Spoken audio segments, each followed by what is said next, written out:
Hello everyone, I'm going to be making a quick and efficient guide on what you should be preparing for, what you should be doing, and how to be playing next wipe to basically snowball in the best way possible. So first up, what we're going to be talking about is the reward system for the AP ranking. So getting into the AP system, it might not be really intuitive, and you might be wondering, oh, do I get this skin for only the account, or do I get it for my entire character if I get it on this account? So the way that it works is if you get your cosmetic items on one singular account, so if you only get one account to demigod, then that will give it account-wide, meaning that for every single character you have, even if they're not demigod, you'll be able to wear the cape, you'll be able to equip the campfire skin, etc., etc. As for the individual rewards, such as the 15 healing potions, 15 bandages, 500 coins, and the coin bag, those are character-based, so that's only for the character that you got it on. And that's going to get us into our first point here. You're going to try to get as many characters while you still have time left. It's really, really easy. It should only take you 3 to maybe 4 raids to do.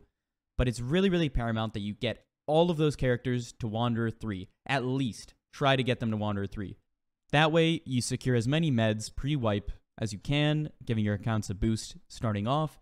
And not only that, but you'll be able to get the big coin bag per account, which, with the Marketplace Edition, is going to be extremely vital for the wipe.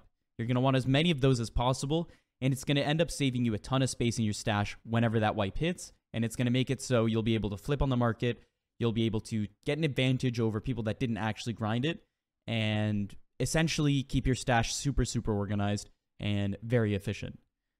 So first tip, try and get every single account to Wanderer 3. This next tip only applies to people that are playing in trios. So basically, going into wipe, what you really don't want to happen is going in and your team being like, oh, what are we playing? What's going on? People switching classes. That's never, ever a good idea. It's always going to be worse to play new classes than classes that you're already trained on, that you're already good at, and trying to mix it up. So what I recommend is figure out what your trio for the wipe is going to be. Figure out what your team is going to be, talk to them, figure out what classes you're going to play, and kind of go over strategy with them. And once you've figured that out, keep in mind they could be adding Druid next wipe. It's not known, so maybe plan around that as well. If you're planning to play with a Druid, think of a composition that could work, like Bard, Wizard, Druid, or something like that. However, make sure that you figure out what your comp is, and once you have that, in these next few days before the wipe, play that comp. Go in and try and take it a little seriously if you're trying to maybe snowball on wipe or try harder a little bit. But it's super important that you get practice playing with those people, and you get practice in a serious setting, getting ready for wipe. So it could even be 0 to hero runs, for example, where you start out with nothing, you go into a high roller exactly how you would on wipe day, and you guys try and boss on the first run, or get used to just the composition and how it plays. On to my next tip. So talking about high roller versus normals, in my opinion, and this also scales based on your skill. So if you're not confident playing HR and you've not really played it much, and you're feeling, a little bit doubtful if you can clear all those mobs and, do boss on the first run, it's really, really important that you decide, are you going to be going on a normal run for the first game, or are you going to go in high roller? I would always recommend going high roller, as it's just going to snowball you so much further than, for example, playing a normal run. You're very limited on those normal runs. You're not really going to get any high tier gear, whereas you could, drop a named item on your first run, which has happened to me before on a wipe. So I can tell you it really does snowball you exceedingly higher than if you were to go in normals. And moving on, we're going to talk about should you or should you not boss on the first run for high roller. Now, if you guys don't have a lot of gear and you're not very confident on doing bosses and you don't have much experience, I would say don't risk it. Take what gear you have, try and use that to snowball in the next round even further, and then boss. It's never worth it to go in, wipe on a lich, and feel like crap because you've lost everything. So it's really important what you guys do is you decide, okay, are we confident enough to do boss? If we aren't, then what's the plan? I would suggest, depending on floor plan, you hit the hotspots. Try and loot golden chests. Try and go for certain mobs like berserkers that can give you capes. Just try and maximize as much loot as you can get in that first run to try and roll at a legendary or purple item that is really good for you, that will make it so the next run that you go into, not only are you stomping the lobbies because you're ahead of the curb, but you're also going in and securing the next boss run, making sure that you can kind of snowball even further. It's super important that you avoid incidents that can get you into a full team wipe, and bossing is really, really dangerous on that first game, as you could get really, really unlucky. And, all it takes is one wipe, and then you guys can't clear a res shrine, and then it just snowballs further and further and further, and you end up team wiping or, losing even one guy, which sets you back. Next, I'm going to talk about leveling. So whenever you're leveling, there's a few things that you can do to increase the amount of XP that you're getting out of a run. So that first game of yours is really, really important. You want to try and hit level 10 to unlock as many of those perks as you possibly can getting into your class. So make sure you're breaking all of the boxes, all of the barrels, all of the pots. Make sure if you see a shrine, even if you don't need it, pick it up. It gives you XP. It's really, really useful. You want to try and maximize as much XP out of these runs as possible. Clear as many mobs as possible and make sure that you're opening all of the chests. It's super important that you guys are maxing the amount of XP you get out of that first run because that third perk could make or break a fight. It's really important that you get that extra advantage because the more advantages that you get across the board, the easier it is to snowball. Finally, one of the biggest tips that I can give when going into that first raid is always avoid taking fights one-on-one.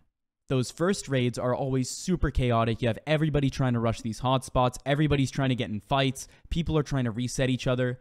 So what you need to do is you need to always try and sit around, try to third-party the other teams. It's really, really ratty, but it's the best way to basically secure yourself a free run on crypts and make it so you can maximize the amount of not only XP, but also money or gear that you're going to get from those runs.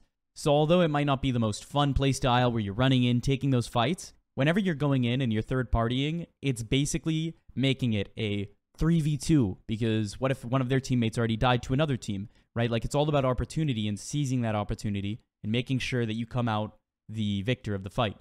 Now I'm going to talk about quest priority. So for the next wipe, it's really, really important that you rush these quests. And I can tell you personally, last wipe, I rushed these quests and it paid off massively. It gave me so much money at the beginning of the wipe because everybody's trying to get these items and they're super hard to get. So it's really, really important that you're prioritizing getting these quests done because not only will they be amazing money makers, but they will set you ahead of everybody else in the scene. So starting off, I'm going to be talking about the Tailor quest line. The Tailor quest line is probably the #1 priority on the quest system.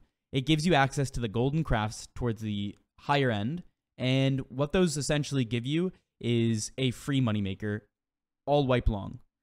You're going to be able to take the gold and at least get a 30% return on what you pay. So let's say that you spend 2,000 gold on getting the ore. You're going to be able to craft a cape in your shop, for example, and resell it for 3,000 to 4,000 gold. So you're guaranteed like a 30% markup on that. And not only that, but earlier in the wipe, they go for a lot more. For example, whenever I was crafting a cape, day 3 of wipe, with at least like 2 good rolls, I was selling it for 8 keys at the time, which was worth, up to 10k. It's really, really important that you get that Tailor quest ASAP. And if you're wondering on how to do that quest, the best way to get old cloth is to just clear all of the PvE that you find around. The best way to get your hands on the enchanted fabric is to go ruins. You kill all of the skelly mages that are laying around the map. After that, whenever you go crypts, there's so many more that people don't know about. So I'm going to link down below to a interactive map that shows you on crypts exactly where all the skeleton mages are. And essentially what you do is you just rush those and you'll get 4 fabric really, really quickly. It's super easy. I managed to get it within 3 raids my last time. And as for the spider silk, this is probably the more annoying one. The best way that I found to get it is if you just go in solos into a high roller goblin cave, rush the spider spawn, kill them. If you don't find a silk, so be it. You literally leave and you go into the next one. If you do, even better, you get out and you're done with that quest. Now moving on, the next ones that I'm going to be talking about are the Alchemist, Surgeon, and Woodsman. These 3 quest lines are really, really good to have just because you're going to be getting yourself higher tier med supplies, like for example the campfire, the healing potions, and bandages that are going to basically give you a huge advantage in fights. You'll be able to out-heal people, you're going to be paying a lot less for meds than everybody else, so you're being more efficient with your economy. And these quests are really important to have done because in the long run, they're going to save you thousands of gold. So those are just some tips that I can give for pre/post wipe and things that I'm going to be implementing myself, and I'm going to be trying to make sure that I basically secure myself the best wipe possible. There's nothing worse than going in, not knowing what you're going to do, having a ton of issues occur because you guys aren't, fluid like a normal comp would be. It's really important that you just prepare yourself for the wipe. Otherwise, you're going to find a lot of problems early on, and it's going to make it unfun for you. And good luck, everybody.